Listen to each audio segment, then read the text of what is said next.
할렐루야. 오늘부터는 한국을 빛낸 자랑스러운 기독교인이라는 주제를 가지고 말씀을 나누어 보겠습니다.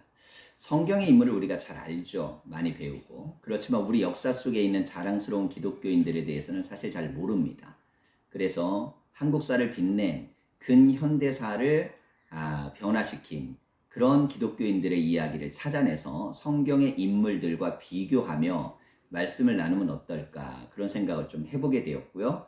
첫 번째 인물은 바로 요셉과 서재필입니다.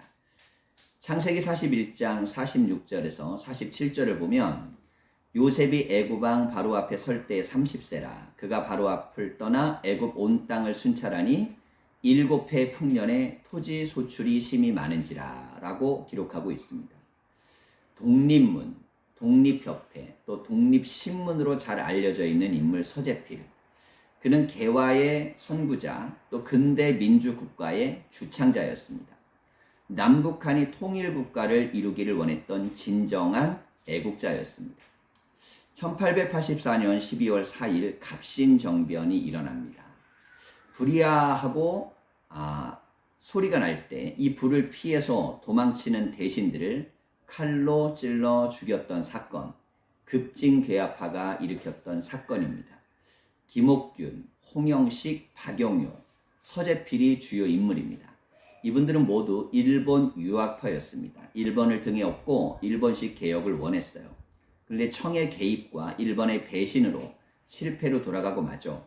그래서 3.1천하라는 말을 듣고 맙니다. 그들은 일본으로 도피를 합니다. 그런데 조선 조정에서 그들을 다시 송환해 주기를 원해요. 결국 그들은 조선으로 돌아갈 수 없었기 때문에 미국행을 결정하게 됩니다. 일본을 떠난 지 2주 후에 낯선 미국 땅 샌프란시스코에 도착합니다. 당시만 해도 금광이 많았던 그곳에 정착을 하게 되는데 운둔의 나라에서 온 젊은이들이라고 처량하게 대접받으며 고난의 시간을 살아내야 했습니다. 평생 양반으로 살고 그리고 글만 읽었던 사람들이라 노동을 해본 적이 없어요. 그런데 이제 미국 땅에 가서 그들은 막노동을 하는 삶을 살아야 했습니다. 거기에서 서재필은 밑바닥 인생을 배우기 시작합니다.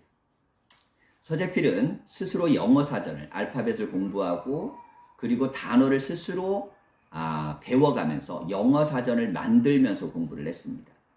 그러면서 그는 주일에 교회를 다니기 시작해요. 자, 이것이 서재필의 인생을 바꾸어 놓았습니다. 기독교 사상은 유일한 그의 위안이었기 때문이에요.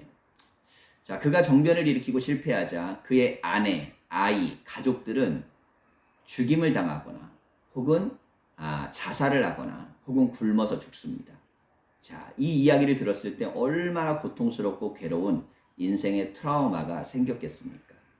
창세기 39장 1절 3절을 보면 요셉이 이끌려 애굽에 내려가매 바로의 신하 친위대장 애굽 사람 보디발이 그를 그리로 데려간 이스마엘 사람의 손에서 요셉을 산이라. 여호와께서 요셉과 함께 하심으로 그가 형통한 자가 되어 그의 주인 애굽 사람의 집에 있으니 그의 주인이 여호와께서 그와 함께 하심을 보며 또 여호와께서 그의 범사에 형통하게 하심을 보았더라. 자, 이 형통의 내용은 뭘까요? 우선 만남의 축복입니다. 그리고 거기 안에서 만남 속에 이루어지는 그의 인생의 변화가 있죠. 서재필에게도 이런 일이 일어납니다. 교회를 다니게 되고 교회에서 탄광업자였던 존 웰스 홀렌백이라는 분을 만나요. 자, 그는 서재필의 학비를 다 제공해 주겠다고 제안합니다. 자, 일반 역사에서는 이것을 행운이라고 이렇게 표현하고 있어요. 그런데 우리는 그걸 뭐라고 합니까? 하나님의 특별한 은총, 여호와께서 서재필과 함께 하심으로 그가 형통한 자가 되어 이렇게 표현할 수 있는 것입니다. 자, 그는 샌프란시스코에서 필라델피아로 갑니다. 거기에서 해리 힐맨 아카데미에서 공부를 하게 돼요. 자기를 지지해주고 지원해주는 분 때문에 이제는 막노동에서 공부하는 삶이 되었죠. 그는 매우 뛰어난 성적을 거뒀습니다. 외국어, 장문, 웅변, 수학, 그리고 특별히 민주주의에 대한 공부를 해요. 그는 링컨에게 큰 감동을 받습니다. 국민을 위한 이 연설에 큰 감동을 받고 자신도 이 조국이 그런 나라가 되기를 원하는 마음을 갖죠. 홀렌백은 서재필이 선교사가 되어 고국으로 돌아가기를 원했습니다. 그런데 서재필의 생각은 달랐어요. 아내도 죽고 자식도 죽고 모두가 죽고, 그 말하자면 죽음의 땅, 고통의 땅, 그런 땅이죠. 요셉의 형제들이 자기를 웅덩이에 빠뜨리고 죽이려고 했던 그런 트라우마처럼 서재필에도 그런 아픔이 있었기 때문입니다. 결국에는 그는 홀렌백과 결별을 합니다. 그리고 일자리를 찾아서 워싱턴으로 가요. 그곳에서 미 육군 의학 도서관에서 중국과 일본의 의학 서적을 영어로 번역하는 일을 하게 됩니다. 걸어온 발자취를 보면 여호와께서 함께 하심으로 미국으로 가고 교회를 다니고 좋은 사람을 만나고 영어를 배우고, 그러니까 또 의학 서적을 번역하는 일을 하게 되는 거예요. 자, 이런 과정을 통해서 그는 야간 대학을 다니게 됩니다. 의학 서적을 번역하다 보니까 의학에 관심을 갖게 된 거예요. 1892년 한국인 최초로 미국의 학사학위, 의사 학사학위를 받게 됩니다. 한국인 최초로 미국 시민권도 얻어요. 미국인 여인과 결혼을 하게 되는데 그 여인은 미국 사회에서 유력한 집안의 여인이었어요. 그의 나이 30세였습니다. 요셉이 30세에 총리가 된 것처럼 서재필도 30세에 새로운 인생이 열린 것이죠. 자, 이렇게 되어서 그는 미국에서 얼마든지 안정적인 삶, 그리고 누리는 삶을 살 수 있었습니다. 고생고생해서 10년 만에 미국 사회에 정착을 하고 이제는 정말 존경받는 인물이 되었어요. 자, 그런데 국내에서는 갑신정변의 주동자들이 사면이 되었습니다. 괴아파가 조선을 집권하고 그리고 다스리는 그런 시국의 변화가 일어나요. 이때 박영효를 만나게 됩니다. 그리고 나서 서재필에게 고국으로 돌아와서 고국의 근대화에 이바지해 주기를 원하는 부탁을 받아요. 서재필은 결단을 합니다. 그리고 중추원 고문으로, 그리고 미국인 신분으로 안정을 누릴 수 있도록 배려를 받으면서 고국에 돌아왔습니다. 그러면서 집권 세력들과 함께 신문 발행을 준비하죠. 미국식 민주주의 제도를 우리 사회에도 도입하려고 한 겁니다. 자, 이것에 가장 긴장한 건 일본입니다. 일본은 미국에서 돌아온 서재필을 견제하기 시작했어요. 서재필은 고종이 러시아 공사관으로 옮겼던 아관 파천 이후에 일본의 힘이 약해지고 러시아의 힘이 강해진 틈을 타서 신문을 발행합니다. 이게 바로 독립신문이 되는 것이죠. 자, 그리고 이 독립신문을 발행하게 된 굉장히 중요한 자기 가치가 있어요. 누구에게나 상관없이 시시비비를 가리겠다. 야, 예전엔 그렇지 않았잖아요. 양반은 시시비를 가릴 수 없어요. 평민이나 상놈들, 천민들만 시시비비를 가렸잖아요. 그런 걸 없앤 겁니다. 자기가 양반임에도 불구하고 민주주의의 개념을 갖고 누구든 법 앞에 평등하다. 자, 이런 개념을 가지고 신문을 만들었어요. 그리고 누구나 쉽게 읽을 수 있어야 한다. 왜냐하면 국민을 계몽해야 됐기 때문입니다. 그는 갑신정변의 실패 요인을 소수의 급진적인 혁명으로는 나라가 바뀌지 않는다는 걸 깨달았어요. 반성을 한 것이죠. 그리고 깨달은 건 민중을 각성시켜야 된다. 교육만이, 그리고 함께 토론하고 함께 대화하는 것만이 이 나라를 살릴 수 있다. 이런 생각을 합니다. 그래서 독립신문을 그런 논조를 갖고 쓰게 되는 것이죠. 자, 그리고 나서 그는 만민공동회를 개최를 합니다. 수많은 사람들이 모여서 함께 직접 민주주의를 만들어 가는 거예요. 그런 것 속에서 나라를 향해서 또 외세의 개입에 대해서 강력하게 항의하는 민중 집회를 이끌어 갔어요. 창세기 45장 5절을 보면 당신들이 나를 이곳에 팔았다고 해서 근심하지 마소서, 한탄하지 마소서.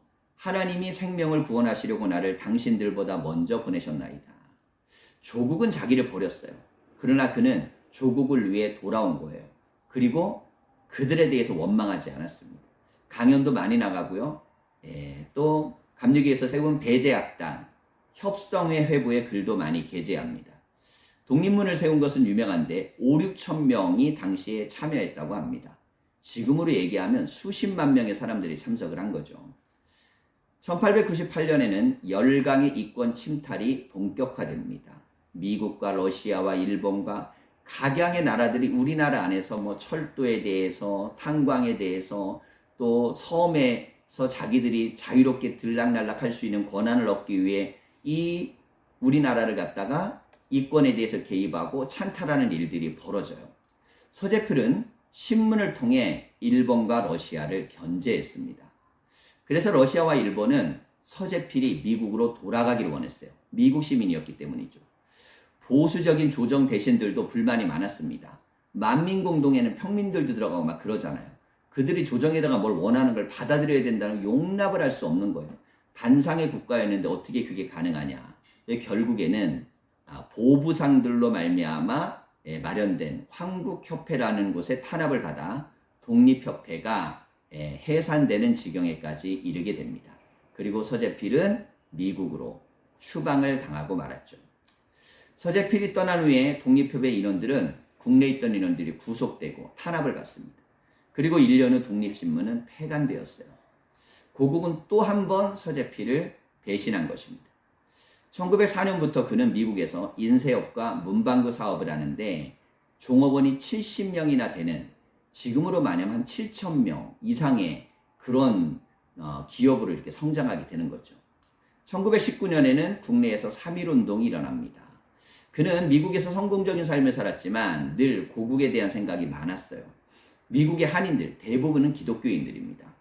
이들이 1919년 4월 하와이를 제외하고 1,000명 이상의 사람들이 미국에 살았는데 필라델피아에 150명의 사람들이 모여서 집회를 해요. 그러니까 뭐 15% 이상이 모였으니까 어마어마한 거죠.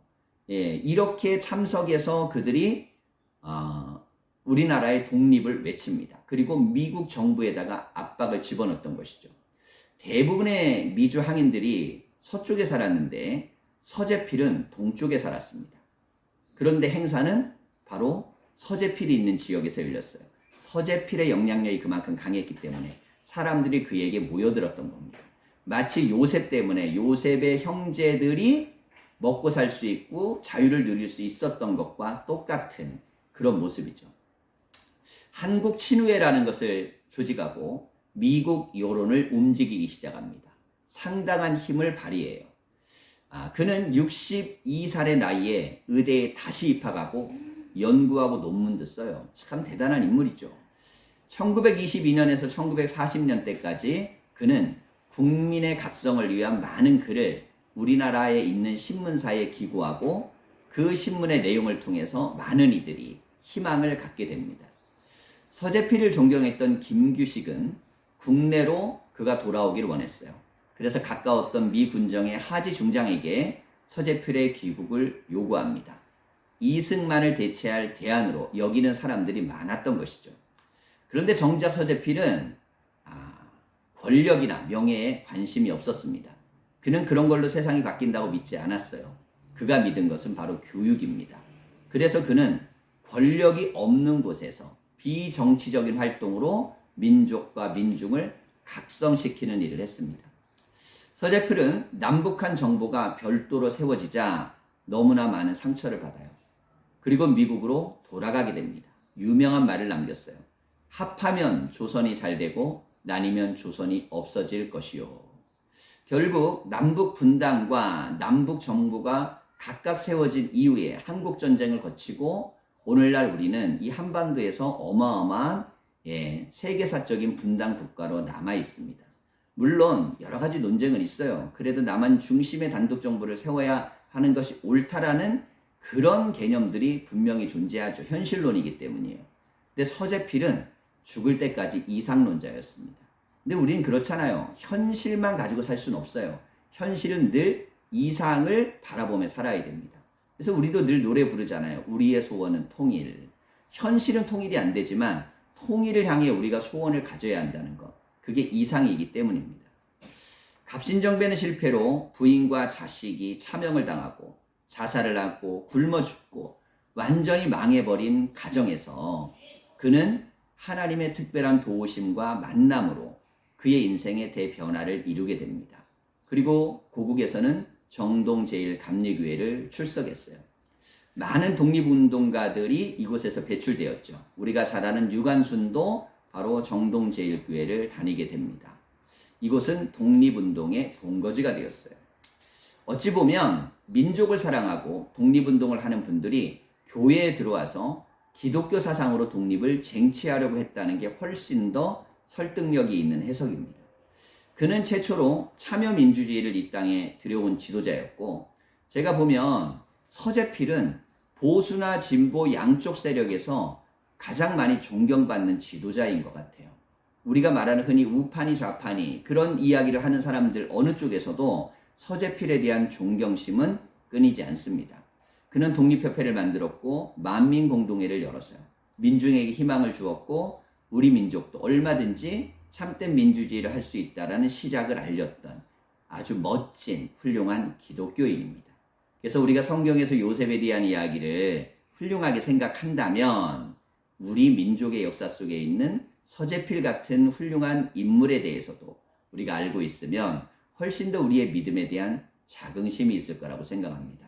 우리의 삶 속에 더 교회가 세상 속에 정말 희망이 될 수 있는 그런 많은 믿음의 고백이 있기를 소망합니다. 감사합니다.